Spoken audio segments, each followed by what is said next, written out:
Bueno, como se los comentábamos, la ministra de Educación, Adriana del Piano, afirmó que se trató de un malentendido sus dichos respecto a que el gobierno esté analizando la propuesta de gratuidad de la ADC, que establece la entrega de un sistema de becas, y aseguró que se trabaja con el Ministerio de Hacienda para definir un mecanismo que financie la educación superior. Para hablar más de este tema, conversamos con la vocera de la Confederación de Estudiantes de Chile y presidenta de la FECH, Valentina Saavedra. Valentina, muy buenas tardes, gracias por estar con nosotros. Hola, buenas tardes, muchas gracias a ustedes por la invitación. Valentina, bueno, lo primero es cómo reciben ustedes esta rectificación, palabras de la ministra que ayer escuchábamos que estaban evaluándolo claramente, pero que hoy día dijo que o se dio a entender mal o que finalmente no se entendió como ella lo quería decir. Mira, a ver, ¿cómo lo recibimos? Yo creo que primero a mí me causa cierta sorpresa por parte de, que por parte de una ministra de Educación se lancen, digamos, anuncios y que luego se tengan que rectificar, y que no es la primera vez. O sea, ya había pasado antes cuando subieron este documento, que después lo tuvieron que bajar, sí. Dijeron que era un error.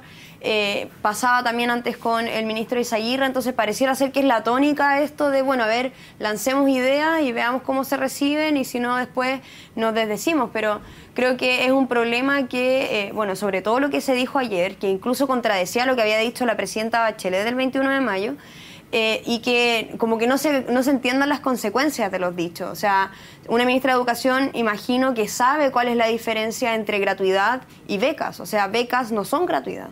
Y por lo mismo, el financiamiento hacia las instituciones es lo que hemos estado demandando, no solo este año, sino que desde el 2011 hacia adelante, sino es que es mucho más atrás. Valentina, ¿tú crees que cuando la ministra ayer decía lo estamos evaluando, es un mecanismo que lo recibimos de los parlamentarios y que está en evaluación? Hoy día la subsecretaria de Educación dijo no, nunca fue una opción. ¿Crees tú que el Mineduc da estas señales para tantear un poco el terreno de cómo son recibidas, y en el caso de que si son rechazadas tan fuertemente, se contradicen? Mira, yo a lo mejor puede ser un poco eso, pero yo creo que por sobre todo falta un norte claro, falta, o más que un norte, un horizonte, digamos, un objetivo, que el Ministerio esté dispuesto a perseguir, a poner, digamos, convicciones para empujar medidas en pos de eso. Y por lo mismo, lo que ayer por lo menos se dio a entender es que daba como lo mismo si la gratuidad era becas o si la gratuidad era por fondos basales, siendo de que el cambio del sistema de financiamiento es fundamental para el cambio de funcionamiento de las instituciones. O sea, seguir financiando al estudiante lo que hace es que las instituciones tengan que seguir compitiendo entre ellas para poder captar más estudiantes, y por lo tanto ahí prevalece finalmente, digamos, esta lucha entre una y otra institución. En cambio, cuando se financia a las instituciones, se revitalizan áreas que incluso a veces no son rentables, pero son necesarias para la sociedad, y que por lo tanto van en pos de fortalecer las instituciones. Y según lo que nosotros hemos por lo menos resuelto como movimiento estudiantil, debiésemos prevalecer también de que se fortalezca la educación pública, aspecto que por lo menos hasta ahora nosotros no hemos visto. De hecho, esta idea de que se mantenga la beca, lo único que a nosotros nos recuerda es que el año pasado nos decían también de que cuando se dio la ley de inclusión se iba a acabar con el voucher en la ley de educación pública, y hoy la ley de educación pública no acaba con el voucher. Entonces, pareciera ser de que es como un flashback de, bueno, vamos a hacerlo, pero después hacemos un montón de modificaciones que al final no hacemos nada. Queda una semana para que tengan que presentar este mecanismo que la ministra dijo que es un mecanismo óptimo, pero no se dieron detalles. ¿Qué crees tú que pasa ahí? ¿Por qué estaría esta cierta improvisación, que es lo que se da a entender? ¿Y por qué no, si así como lo anunció la presidenta Bachelet el 21 de mayo, hoy día no se zanja que sea este beneficio por las instituciones, o sea, a propósito, por medio de las instituciones y no de los estudiantes del sistema de beca? Mira, efectivamente queda como una semana, creo que es una semana exactamente, para el ingreso de la glosa presupuestaria, en donde debiese establecerse el tema de la gratuidad para la educación superior para el 2016. Nosotros lo hemos dicho desde un principio que nos parece que este adelanto no tiene ningún sentido. O sea, ¿por qué no tiene ningún sentido? Porque no hace ningún cambio en el sistema. La misma presidenta en un momento dijo, queremos financiar, pero no queremos financiar un sistema de mala calidad. Bueno, esto es lo que están haciendo hoy en día, en donde no solo es de mala calidad, sino que además es un sistema que no tiene objetivos, no tiene planificación, digamos, no es un sistema efectivamente público. Y por lo mismo, bueno, eso ya nosotros veíamos que era un error. Pero además hoy que se incluyan mecanismos como financiamiento a través de becas o que se limite el crecimiento de las instituciones que para el gobierno son públicas, nos parece que son una serie de contradicciones y que, como decía, no sé si es como improvisación, porque la improvisación finalmente es como consecuencia de que no hay claridades. Si uno tiene un objetivo claro, entonces los mecanismos que utiliza son para perseguir ese objetivo. Si hoy se quiere fortalecer la educación pública, no se le puede restringir el crecimiento de las instituciones públicas. No se puede, de hecho, todo lo contrario, no debiese estar fortaleciendo la expansión de las instituciones públicas. Debiésemos estar apostando por financiar las instituciones públicas y no seguir con un mecanismo de becas, que es lo mismo que han hecho desde los 90.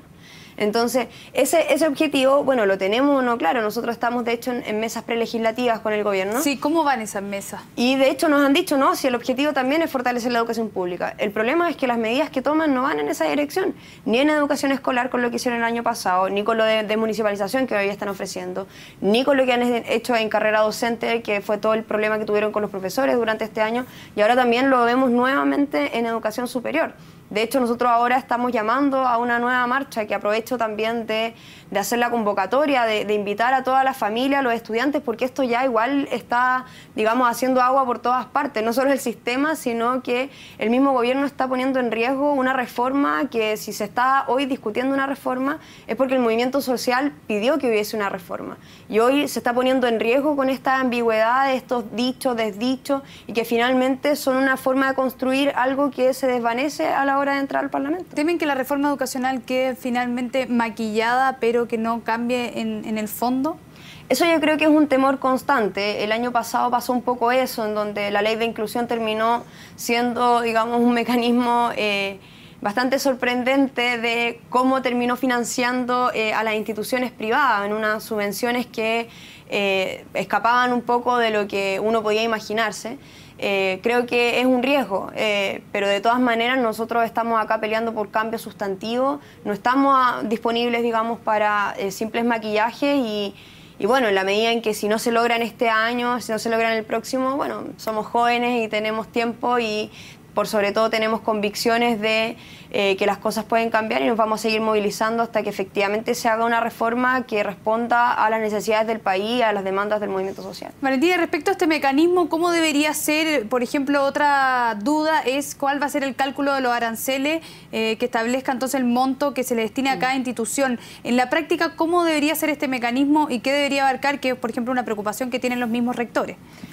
Esto es para el 2016. Claro. Mira, ahí hay una dificultad o una diferencia, digamos, que se está haciendo entre las instituciones, sobre todo instituciones estatales y instituciones privadas, sí, en donde a las instituciones privadas se les está no solo financiando más porque sus aranceles son más altos, sino que además financiando más porque les cubren el arancel real y no el de referencia, mientras que a algunas universidades estatales, por haber tenido, digamos, ellos mismos una beca para los estudiantes para no hacerles pagar la diferencia entre el arancel de referencia y el real, ahora no se les quiere dar el arancel real.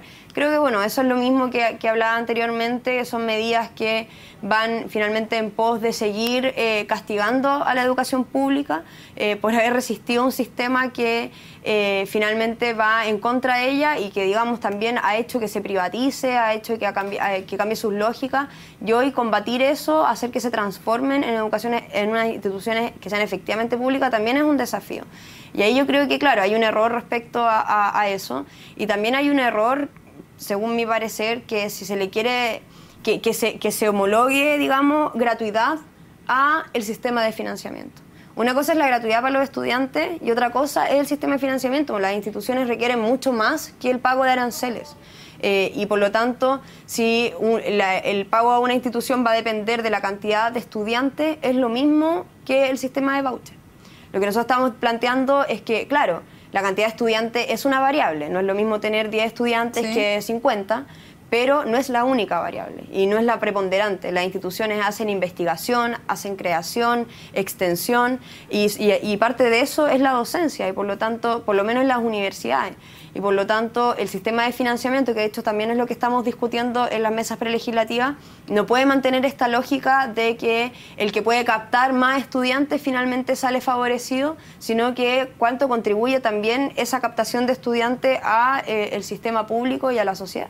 Valentina, y respecto a esta mesa técnica que ustedes están sosteniendo, ¿cuánto también llama la atención que, por ejemplo, luego la ministra se reúne con algunos parlamentarios de la democracia cristiana, se abre a discutir este mecanismo, lo escuchábamos ayer, luego se producen estas contradicciones? ¿Cuánto escucha el Mineduc también a la ADC y cuánto quizás retrasa el trabajo que ustedes han avanzado en su mesa técnica?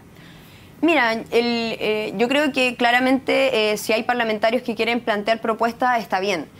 Yo creo que aquí, insisto, que el problema es cuáles son los objetivos que el Ministerio se ha puesto.